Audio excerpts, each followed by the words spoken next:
Can you describe to, I've never taken a family class, so I would love if you could describe to me why you took it and what you hope to get out of it. Thank you.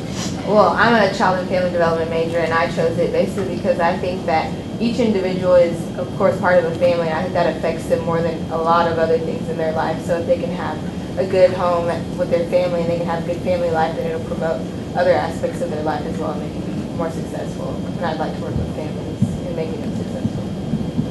That's very true. Does everybody agree with that? Okay. Anything else? Any other thank you. What is your name? Brianna. Brianna. Well said, Brianna. And so that's what you've, so the main point is that if you have a good family, it helps. That's true.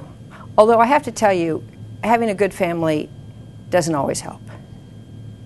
And I'll give you some examples.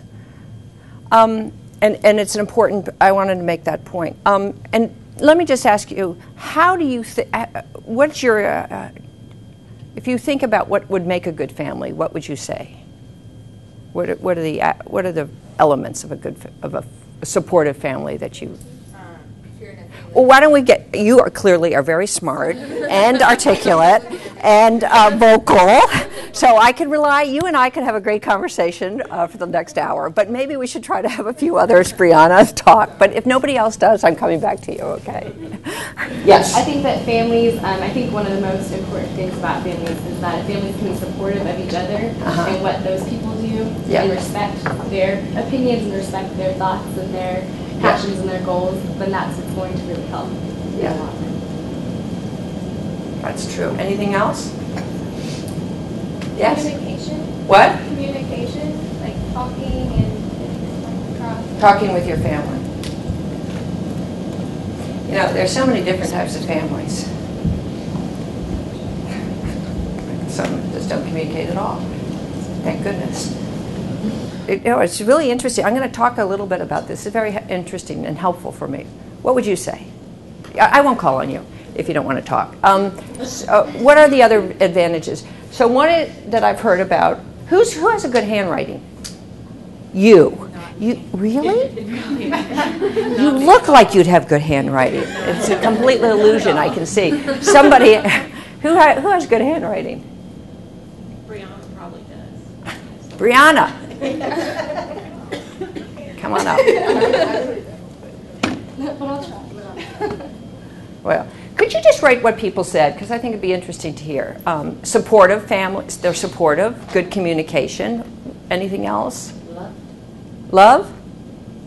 So, yeah. You know, as you know, we have really terrible families. I mean, we have families in which the parents beat up their kids a lot. We have, you know, in other words, I'm kind of curious where this idea came from that families are good. I think because I'm just going to go in a different direction just to be difficult, okay? If you read the Bible, there are like no functional families at all. None. They're all screwed up. I mean, they are. They fight. Cain and Abel, they fight with each other, right? It's just interesting to think of, and what I would say, and you know this is not a faith class, but that what Jesus said is leave your family. Find a group of friends, find a community. Because families are really unreliable. And so it's interesting where this notion comes from, that families are helpful or useful. I mean, if you read Shakespeare, they're all killing each other. Sons are killing fathers, fathers are killing sons, sons are killing mothers. I mean, you may have not read a Shakespeare recently, but I'm telling you, that's what happens. And so my reading of history is not that families are helpful. There are exceptions. But they are the exception. And America was actually, I'm sorry, Brianna, you can sit down for a minute because clearly I'm being difficult. No, I just want to talk about this because I think it's an interesting challenge. my experience, you know, many people came to the United States and left their family. Why? Because their families, not because their families necessarily were bad, but because there wasn't, you know, there was persecution or there was a tough time. And so many kids arrived 12 years old, 13 years old with no mother and no father, maybe a cousin someplace to help them. So I just think it's interesting where this notion comes from that families are important, because I think we could think differently about how to support us and support children, not necessarily through families. Actually, I think that we put too much pressure on families and too much responsibility on families, and they don't have the ability to do it. Want me to keep going? Or are you horrified so far? You said something the other night about that you don't have to be everything, like a woman is not, and doesn't have to be everything to everybody, and it's kind of the same theme because we have all these high expectations, and so I think this is a great topic. Thank you. So for instance, let me give you my shtick on families. Having grown up as the oldest of 11 children, so I have a lot of brothers and sisters who have families, and this is what I think, and I've worked a lot in the Child Protective Services where I saw families being abused, kids being abused a lot, and so this notion of family is kind of weird. I really find it strange. I happen to come from a family that's been unusual in that they have been very supportive of one another, the Kennedy family. But I think the reason that you hear a lot about them is because they're kind of out of the mainstream, in a sense. And if you look, one of my favorite stories from the Bible, do any of you read the Bible? I don't know.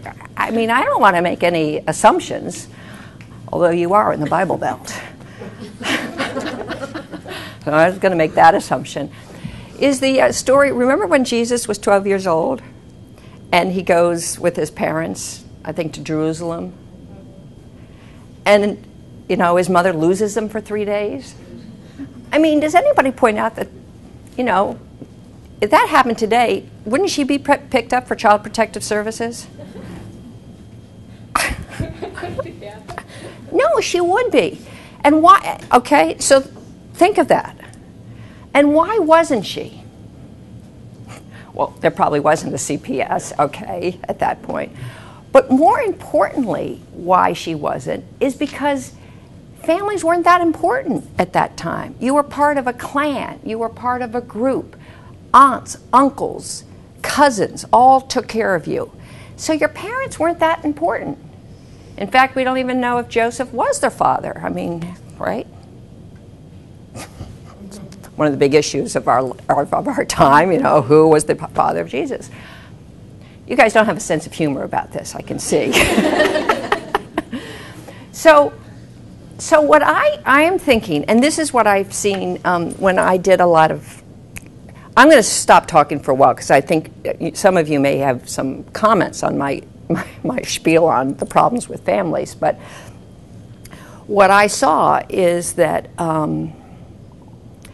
if you look at communities, you could decide, we could tell you the 5 high schools in the state of Maryland that would produce the most kids going into prison. Absolutely. And you could call the zip codes of the communities that would send the most kids to prison. And you would have the zip codes that would have the most people who had AIDS or unwed mothers or shootings. I mean, it was not based on families. And we would find that 53% of the crime occurred in 3% of the neighborhoods. So our view was work on the neighborhoods because it's the community that helps raise a child. That's what, remember, Hillary Clinton wrote this book, which was very much criticized by the right, saying it takes a village to raise a family.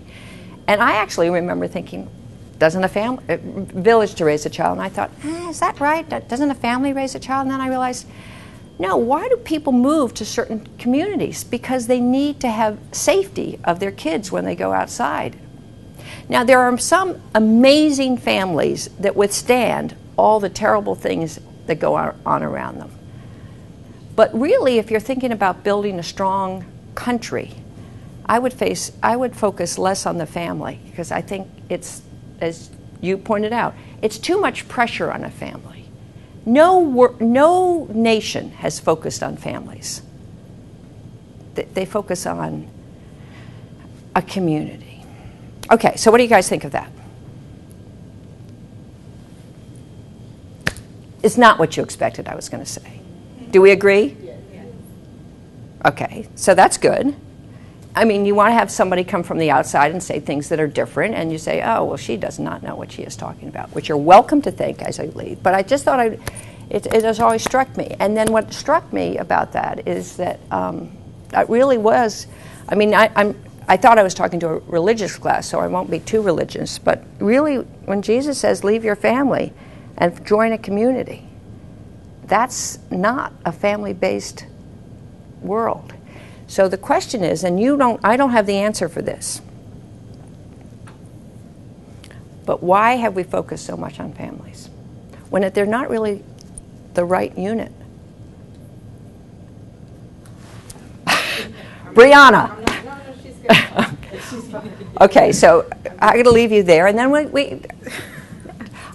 and then I'll tell you how great my family is. Okay. I think that families are the weak part. I mean, communities are too, but families are very weak right now. You know, there's, like you said, there's so much abuse going on and so much just. But it's not just now they're weak. They've always been right. weak. So now this field has come along, and we're so wanting this to what? fix it. This field, the field that we're all in right now, we're wanting to fix that issue. But what if that's what if that's not the right thing to do?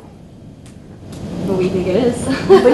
But no, what I'm trying to explain is that throughout history, families have never been strong. Never. Read your literature.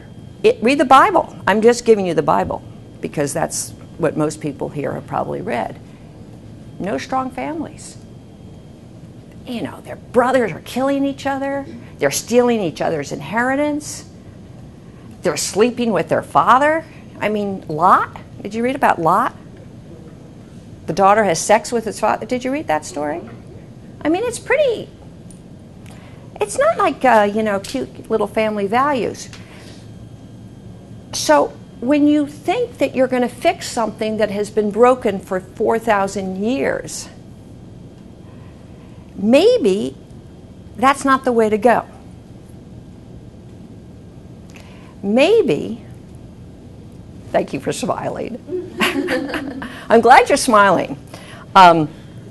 Maybe it's better to think of so what is your goal?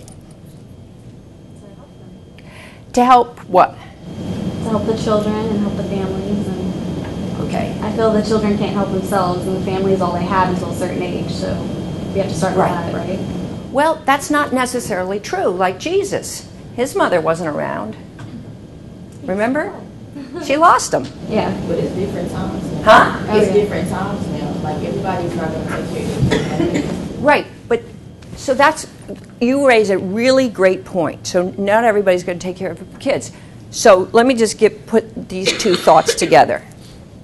What if we stop thinking that families can take care of kids, as they never have, and they don't have the strength to do so? It's really hard to take care of kids.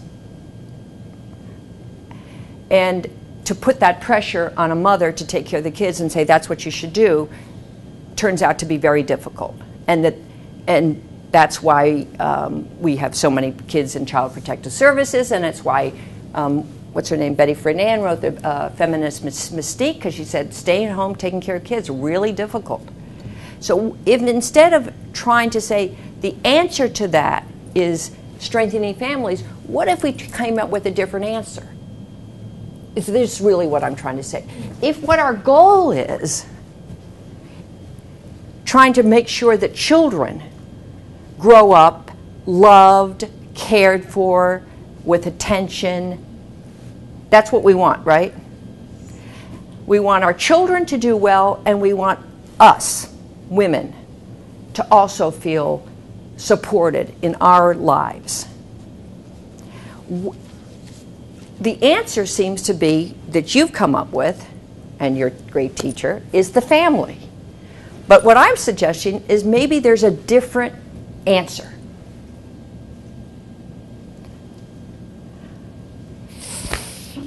I didn't know I was going to do this till I did.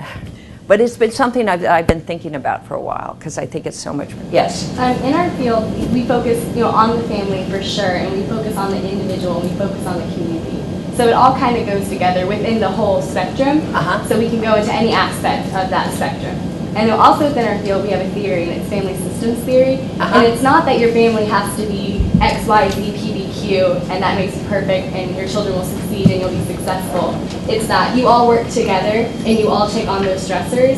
And if we can better teach you to cope with those stressors and provide you the resources and the outlets and the support from the outside, if we can support the family as the community, and we can bring those things to the family to deal with those stressors, then that brings the family up, which then spreads to the family, and they better overcome those stressors.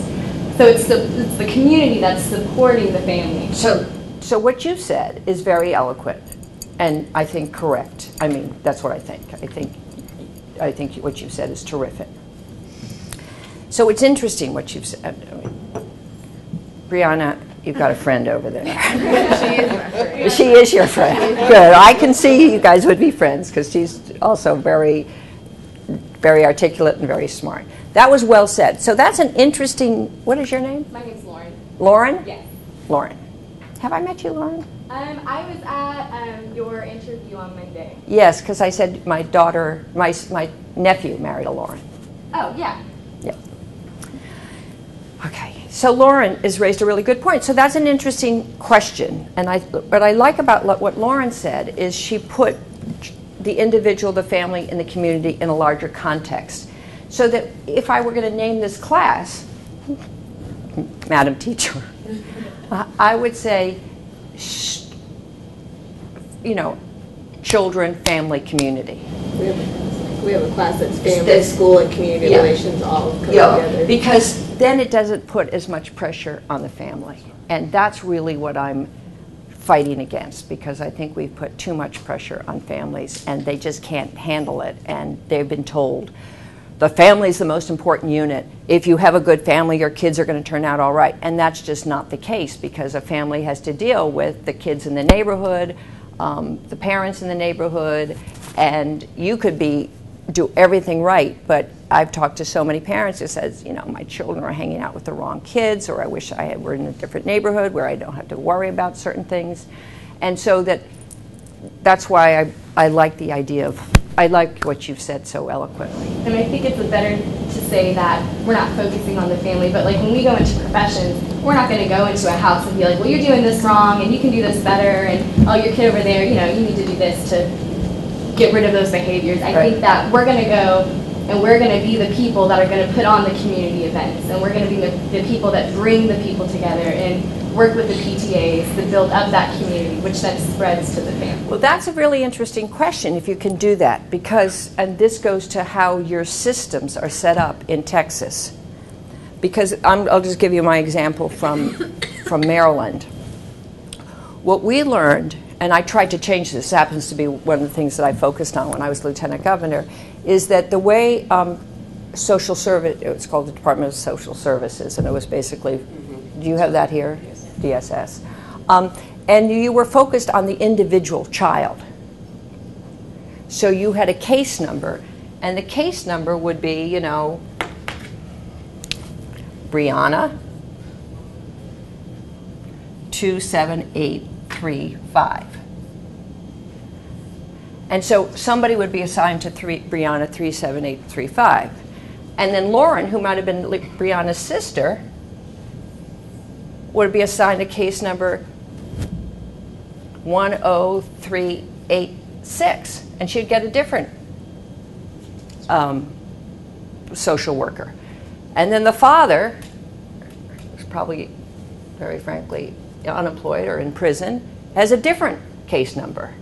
And the mother has a different one. And they all had different social workers. So, A, they weren't working as a family, and they certainly weren't working as a community. Do you see that system? So you can talk very eloquently about the need for a system or a need for a family, but the way that DSS was set up, it didn't work that way. And so, is that true? She's very true. That when there is a family that has been identified as at risk, Yeah. each family member is assigned a caseworker. Each case, and sometimes these caseworkers don't work with each other. Sometimes. I mean, good luck. Yeah, exactly. So systemically, when it comes to providing services to help strengthen that family, the services are fragmented. Because we're not approaching the problem from a holistic perspective, we're approaching it from an individualistic perspective, but it's not just an individual issue. So you're absolutely right about that. Thank you. So I just thought, just so you know, that's the way the system is set up. And the system is set up because that's the way we think. We think, I mean, at least you're thinking in terms of a family, which is better than thinking in terms of we're all individuals. And the DSS system is set up to think in terms of individuals. So that was a disaster. And I'll give you I'll give you some of the things we tried to change on this. For instance, there was a mother, she had about 11 kids, and the first 5 were in prison with 5 different social workers. So we did not have a system that said, if the first 5 kids are in prison, what do you think are going to happen to the next 6? What do you think are going to happen? They're going to go to prison. But the way the system is set up is that there's no intervention until that kid has gotten into trouble. It's nuts. Do you understand this? Thank you. So what we tried to do is say, look, if you're going to have 5 kids in prison, and why don't we intervene now before the 6th kid goes to prison and the 6 other kids get the attention they need? So we tried to have, and I didn't even show you really how confusing the system is. These, I could say, are all different DSS workers. But this really would be under the Department of Prisons, corrections. A brother might be under parole and probation. You can see why I needed Brianna to write. Somebody else is in trouble in school, and they have a different social worker. So not only did they have different social workers for each one, they had different people, one from prisons, one from corrections, one from parole and probation, one from DSS, one from mental health, and they didn't talk to each other. So one of the things that I tried to do as Lieutenant Governor, we did something called systems reform to get people to talk to one another, at least around the family, and then realize that the family lives in a community and we had to focus on the community. It is very hard to do because our thinking is so off. So that if you listen to people talk, they talk about individuals or they talk about families, but they don't run a government that is set up to actually fix a family or a system or an individual. That is my challenge to you. And I hope, you sound like you know exactly what I'm talking about, that it's really important. And what I like, I think when you asked me what I could do, is that one of the things that you have, that I think you do as a social worker, there are many roles as a social worker. One of them is, I come to you and I say, I've got a daughter and she is drinking too much, and can you help me? And you help me with my daughter that's drinking too much or whatever she's doing. I had 4 daughters, so don't worry. They did everything. Too much. But you could also be what is an advocate to say, this system, one daughter's drinking too much, the other is not studying, the other has an eating disorder. So what can we do to help this whole system rather than me do this individual therapy? And that really requires you to be not only a great individual therapist, but it also requires you to be an advocate. Now, having said that, I know that people have different personalities. Did you do all those personality tests? So some of you are really good advocates. I see Brianna and Lauren, just because they talked right away, as probably being, you may be a really wonderful one-on-one person, but I bet you're going to be great advocates. I I can just tell. And some of you, that's not your skill. It's fine, but you can help somebody one-on-one. And the question is to decide what to do. But I really would hope that you'll look at the system, because the system is really not set up to actually help people in a system-wide way, and yet we are part of systems, and if we don't do it in a system-wide way, and I'm just telling you, here we are. I was trying to reform Maryland 15 years ago, and you're describing the same problems here in Texas today. And why does that happen? Why do you think it's so screwed up? Give me a guess. Yes? Because certain people specialize in certain things, like one might be good for like family problems, and the other one might do really well with like working with people that's in the prison system, getting out of the prison system and trying to keep them out. So it could be just that, like, or it might be too many, like one like family unit for just one person to take on, but still the communication between all the social workers should still be there, regardless if it's their specialty or not. I think you're right. One of the things we learned, I think you're right. One of the things I tried to do, and I completely failed. I know you don't want to hear from a speaker who fails, but it did. I wanted to set up a system that all the computers would talk to each other. So at least people would share information. And of course, DSS didn't want to share information with the Department of Corrections and Parole and Probation, the Department of Education. They had all set up their own computer systems, and the last thing in the world they wanted to do was actually share information. So that was a problem. Why do you think it was such a challenge to get all those systems working together? Because people didn't want to. There's this great quote: "Knowledge is power." And if you give up any knowledge, you're giving up power. And people didn't want to give up power. So what we did try to do is require people in the same family to come together every 2 weeks and talk about the family. And what we learned is that it works very well in a town like Nacogdoches, because you probably know all the families and you know all the social workers, and they could meet easy. It was much more difficult. So in our rural areas in Maryland, we could get that done.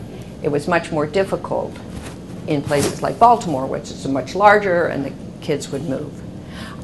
Anyway, but I want you to think about that, because you're going to learn your little area, as you said. What is your name? Olivia. Olivia is so right. What you said is so good, Olivia, that you learn your expertise, you want to do your job, you don't want to have to think about everybody else's, you do your job. But you do and therefore you don't want to have to change. But the fact is, if you don't change the whole system, it's not going to be effective. And so the question is how you, in your career, are going to be able to think about how a system changes. And the advocacy piece is critical, because there's people controlling the budgets that don't understand any of this. Yeah, that's the other problem, because there are different legislators, there's going to be there's the people who control the parole and probation budget.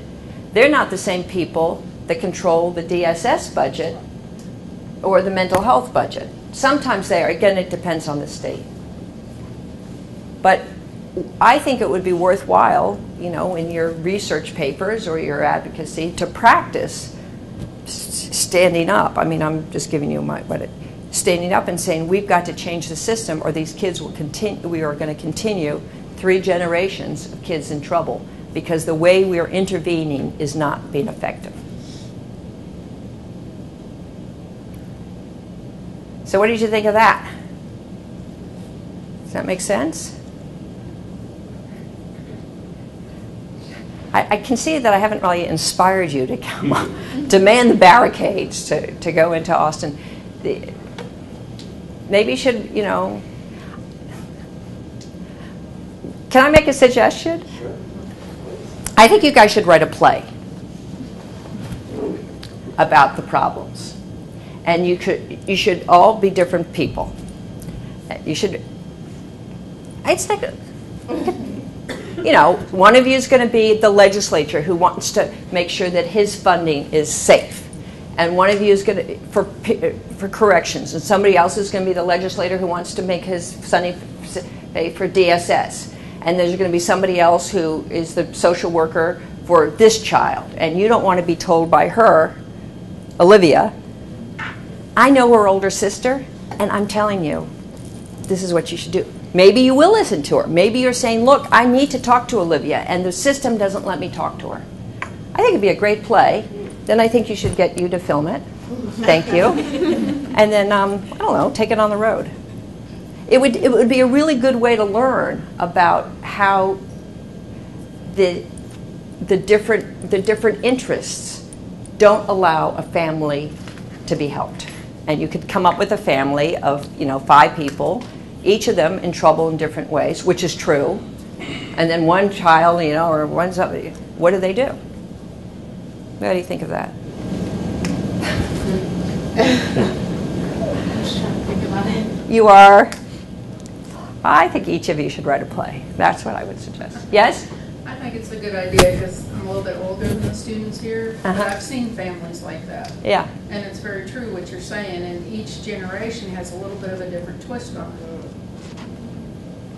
They do.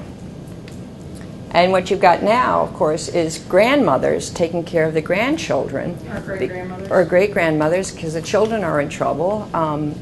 And, you know, they clearly had problems raising their own kids. And sometimes you get to be a better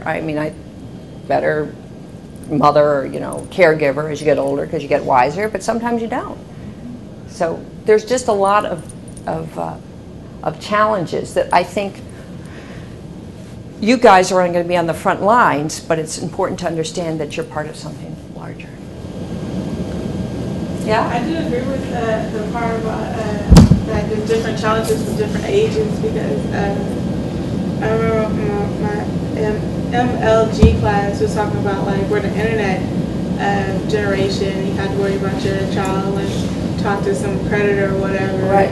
And like I know like in the 70s, because that's a long story with that, but in the 70s, like, you know, you had to worry about your child running away and doing some kind of cold or like getting the LSD or whatever, but like it's all kind of different stuff, like it really is, that you have to really worry about, and it never goes away.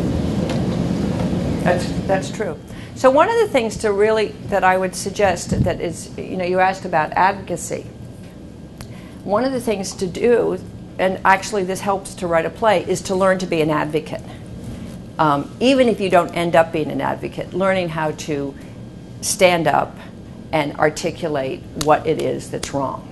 And you can do it by just writing your own speech, which is one thing, and you could, one of the things that my family did, you know, remember, you may have heard that my uncle, John Kennedy, my father, Robert Kennedy, one was president, one ran for president, and you'd think, God, they're just terrific and they're great speakers.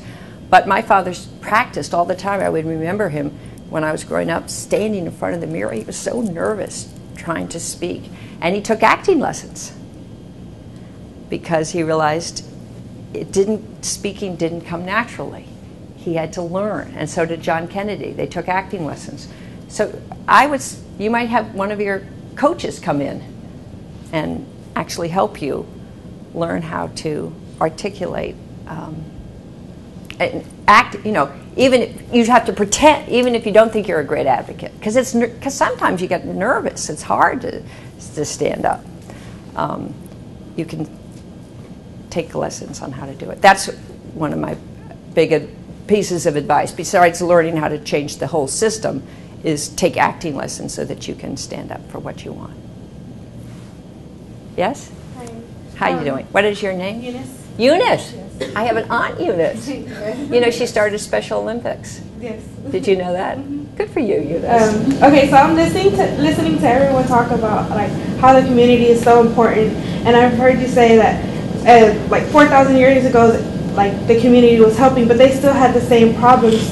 And now, like this field is trying to focus on just the family because, like you said, the community has been part of the, like, taking care of a child but what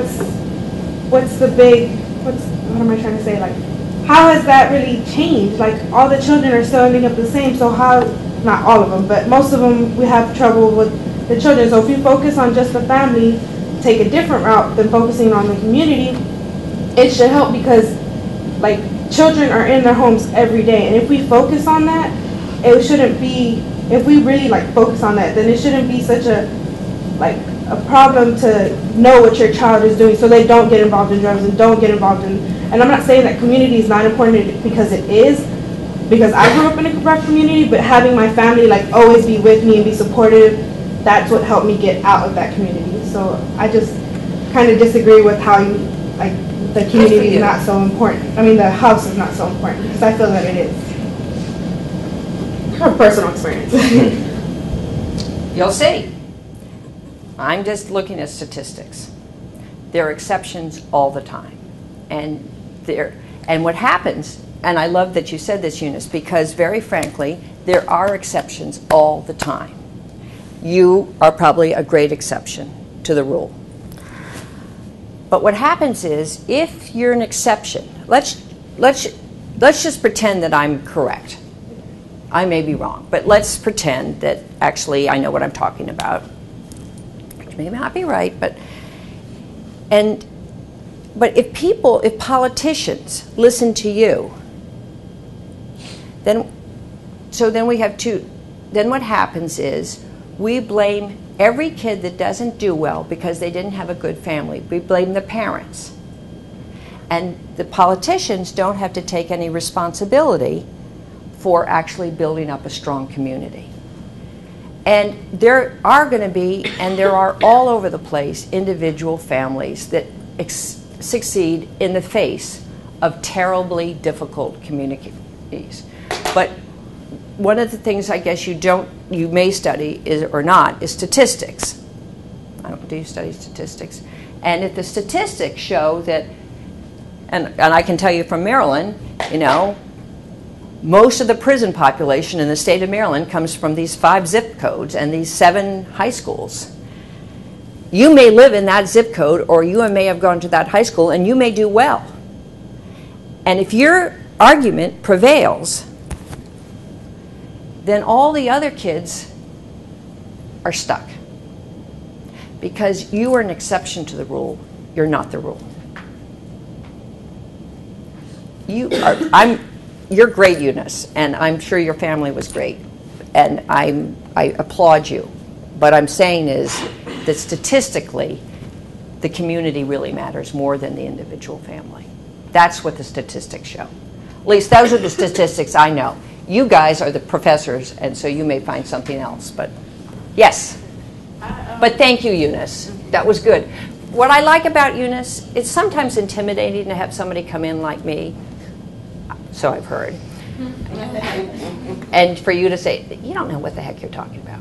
And Eunice was brave enough to do it, so I completely applaud her. That was excellent, excellent, excellent. No, it's good. It's good. I like that. I think that was very good of you, because when you're going to be an advocate, you're going to have to go against people who disagree with you. So, kudos to you. Yes. I had a comment because I kind of agree with both of you. What you said, the community is important because it doesn't matter what happens in the family, but if they're influenced by the outside things, they still can change from what their morals and beliefs they're being taught by their parents. But I do think it's important to focus on the family to make sure they're strong to instill good morals or values and stuff. So I think it should be more of a focus on both of them. Like, say if you pick one of those zip codes that you have, the 5 zip codes, and you pick that community, and then you go into each of those families, and then you strengthen all of them, and then they will be strengthened as a community together, then you would have both of those factors, those problems kind of fixed. I mean, there's still going to be problems. There's always exceptions, as we learn in some of the psychology things. It's always that exceptional. Right, there are always exceptions. I mean, it's impossible. So it might not work for everyone. Yes. I agree with you, because if you work on the family, like if you go inside a home and work on the family, that family's going to go out into the community and they're going to speak to their neighbors and let them know, and it's just going to like have a ripple effect, and maybe that community will grow from having somebody come into that house and help teach them, like, well, not teach them, but show them or help them in any way that they can, and then it'll just ripple out. Yeah, but there's ripples the other way, as you know. Yes. Kind of like a backfire. No, what I'm saying is, you are in a community in which, I mean, I'm just being blunt about my city that I know. You go into East Baltimore, and I'm telling you, they're mostly boarded up houses. There's a lot of drugs, a lot of drug dealing, a lot of gangs, tiny gangs, not big gangs, not LA gangs, which is a different type of problem. It is. It is, because if you have big gangs, if you then talk to 2 of the big gangs, you can bring peace. But if you have 25 little gangs, it's really hard. You laugh. That's the problem in Baltimore. It's not the problem. I don't know about Houston and Dallas, and I certainly don't know about Nacogdoches. But We do have gangs in there. do you really? There you have it. So anyway, the only point is that if you're in a community and there are a lot of bad apples, one good apple is really hard to send out good ripples. Now, it's not impossible. It is possible. And what we did in Maryland, one of the, when people say, what are you proud of? One of the things I'm proud of is I started something called a hotspot program, which what we said, what is the best way to stop crime? I did a lot on trying to reform the social service system, as I said, because I wanted the social workers to talk to each other. Remember, I really did try to set up these community groups. But another thing I did is to say, and this goes to your point very well, okay, 53% of the crime occurs in 3% of the neighborhoods, right? So if you're a family, which neighborhood do you want to live in? Not that 3%, right? But a lot of families do live in that 3%. So what we did is try to figure out what kind of interventions can a government take to reduce crime in those 3% of the neighborhoods. And we took a year and we did some studies. And what we learned is, one, we needed to take the parole and probation officers out of the central office and put them into the community, like a community police officer, because a lot of people in that community are on parole and probation. And we did this in some of the high schools as well, because we had high schools that were filled with kids who are on probation. So we just put the probation officer in the school and made it easier for the kids and for the probation officer to actually know what was going on. We put a community police officer in the community. We said we only could do something if there's community leadership. For instance, in those 3% of the neighborhoods that you're describing, let's say it's a bad neighborhood, if there's no strong family in that community, it's a waste of time for government to put resources there, because there's no community leadership that we could work with. So we would give up. We wouldn't even go into the high crime neighborhoods unless there was somebody like Eunice's family there trying to do the good thing, just to be blunt. And we also only would work in communities that had children, because we thought at least some of the parents would feel that they wanted to help their children. If there were no children, we gave up, and we didn't even go into the high crime neighborhoods if there weren't kids. And so we put money in for after school programs, and then we also tried to do something called community design, because we learned that if you stop streets, you could make streets be one way, or have them cul-de-sacs so that you couldn't have cars coming in and out and dealing drugs, very basically, or going too fast. So those are the things that we did, and then we set a goal of reducing crime 35% over 3 years, and we succeeded in all those hot spots, and then we doubled the number of hot spots. So there are things that can be done. But you can't. And we needed the Eunices of the world. The types of families were very important, because then we had somebody to work with. But if you weren't there, we gave up, or we put a little money and tried to find somebody who would be like your family. Did you find that some of those communities were resistant to the intervention? Because commonly, those families that have high crime rates and maybe the fragmented families are commonly suspicious of the institution. We wouldn't go into the places that didn't want to work with us. They had to apply. Oh, okay. They had to apply for the grants. We didn't, again, we said, if you don't want to be well, we can't take care of you. You have to show some interest in getting your community well. So we didn't go into. There are enough high crime areas in the state of Maryland, especially Baltimore and Prince George's County, and actually other parts, that we didn't have to worry about. If you didn't want the money, we had other places to go. Yeah. Did you find after you went into the first hotspots that some of the places that were resistant at first got into the second or third place? Yeah, so we started, as I said, with 35 hotspots, and then we doubled the number because people saw that it worked. And the idea, I know you're not into fighting crime, but you will eventually care about crime. I think. I don't know if crime is a big issue in Texas. It's less of an issue today than it was 25 years ago, maybe. Crime is way down. But what we really wanted to do is make sure, oftentimes when you have police go into a community to fight crime, the crime just moves elsewhere, which is what has happened in Mexico. You know, the United States went into the Caribbean, and so the drug lords went to Mexico.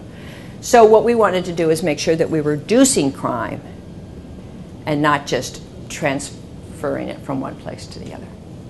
But doesn't that also, like you said, you start this area that has crime. Yeah. And then you walked away from areas that you couldn't help. Right. Right. But doesn't that also ripple out to other areas? Once it starts getting big enough, yeah, it ripples out. So it makes the problem even bigger instead of, you know. No, it didn't ripple. No, why would it ripple out? Well, I mean, the crime will eventually get worse and worse. And no, it got better and better. With like the areas that you decided you did not work with, or they didn't want the help. No, it didn't get worse. It didn't. No, you know, a lot of the crime is really drug-based crime. And they were basically, I mean, really what was going on is these tiny gangs. Baltimore didn't have big gangs, which, very frankly, I mean, the police chief, I'm going to quote the police chief in Washington, D.C., when he was being criticized because there were so many people being killed in Washington, D.C., he said the murders will go down as soon as one gang wins. Do you understand? It's like the safest places in Boston was the North End, which is what was controlled by the mafia. Have you ever heard of the mafia? I'm like, what the heck are you talking about, Kathleen? It was the Italian part of town. The mafia controlled it. There was no crime. They, you know, they made sure that there was no, I mean, there was other kinds of crime elsewhere, major problems, but in the North End itself, it was all very safe. Interesting. So, people have different experiences, and it depends on the culture as well. So you may have had a different experience. Yes? You just said a magic word, culture. I want to raise an issue. It seems that, and I've seen this my whole career, we focus on the hotspot, the problem area, okay? But we rarely look at those communities that have very low crime rates and try to determine what are they doing that creates that kind of culture. Well, I know what they're doing. They're in my neighborhood. They're rich. I mean... But if we promoted what they do, perhaps we could... Yeah, look, this is the problem. I mean, the problem right now is in this country, thank you for saying that, is the rich get married, and they have stable communities, and they have jobs. When you send all the jobs that people used to work at abroad, I mean, I'll just give you an example from Baltimore. This may be not a Texas example, and Texas has a different issues, but in Baltimore, when I first got married 35 years ago, there was a group called Bethlehem Steel, and they hired 26,000 workers. And these were people who are making $30,000 a year, $40,000 a year, some more. They didn't have high school degrees, but they made good money, and they were stable. They could raise a family. There were jobs. So they had a job They had a family, and they didn't have a high crime rate. Bethlehem Steel collapsed. You now have steel being made in Korea. And so you have those 26,000, well, now they're all older, so they're probably not, but the 26,000 people who used to have a job don't have a job anymore. And we don't have jobs for people that have high school diplomas. So you say, why aren't they like my neighborhood? It's because we don't have jobs for them. And we've had a policy at the federal government that has been to help the rich. We give tax cuts to the rich, we have tax breaks for the rich, and we do not focus on job creation. So if we focused on job creation, then they could have the same values. But if you don't have a job, it's really hard. That's really the problem. That's why jobs are so incredibly important to everything. Absolutely critical. Yes? The whole thing about jobs, like, okay, once you're in the system, like the criminal justice system, so someone that goes inside the prison, once they get out, there's no jobs for them. Nobody will hire them, so they result back to what they're doing. It's really, yeah. I'll tell you who does hire people from prison. I know this because they told me they hire it.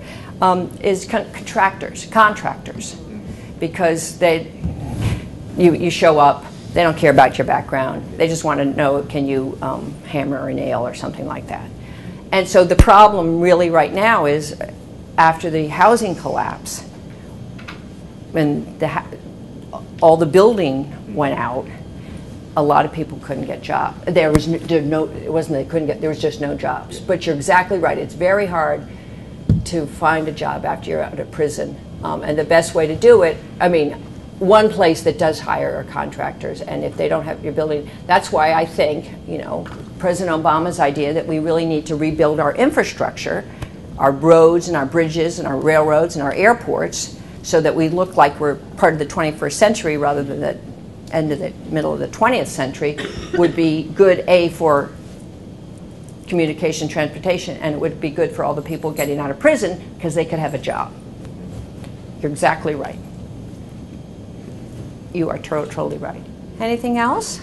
Yes? Going off of like community and the culture, you have to kind of change people's ways of thinking. Yeah. Because from my personal experience, I went to a school where they barely passed the tax test, where they were only going to do like provisionals from the state. And then after my senior year, I transferred to a school in San Antonio. Yeah. Churchill is like in the top 1% of schools in the nation. Yeah. And like the way people talk here from the way people talk here is like two totally different things. You have to like encourage those people that you can actually do something else. Yeah, you know? yeah, So absolutely. It makes me so sad when you say such a thing like that. It's just, there's so much talent in this country, and they're just not at the right school in the right place. Why did you? That's a wonderful story. Why did you transfer? Because my dad got out of the military. Yeah. And he said that if you want to come live with me and go to this better school, you can. So that's what I did. Great. Good. But isn't that a wonderful story? And it's, it's great for you, but you think of all the kids that you knew in your old school who could be successful, but they didn't get that opportunity like you did. But you can't just like blame society, because we are society. So like, I feel like, yeah, that was a bad area situation, but like individually, you still could have like applied yourself. And it would have been nice to have the government kind of actually give the teachers money, because like at the school, they didn't have money for paper. Like by the end of the school year, we didn't have paper. It's just horrendous. It's horrendous. It's horrendous. I'm telling you, there are other schools in the state of Texas that have money for paper and nice football uniforms. There's a famous singer called Billie Holiday. Have you ever heard of her? And she has this great quote, "Them that gets." And really one of the things that you got to fight for is equity. And there's really a lot of injustice. And part of it is individual, and part of it is cultural. And both, you need both. And that's what your challenge is how do you get people to be, despite everything that's going wrong around them, say, I can overcome it. And you do that on an individual basis, but you don't let the government say, it's all your fault, which is what some politicians would. And I know you're going to be a great advocate along with your friend Lauren. And I got to tell you, you guys, this is a very inspiring class, and you've got terrific teachers who's going to help you, and you're going to make things a lot better in Texas. So I can hardly wait till you graduate. Thank you very much.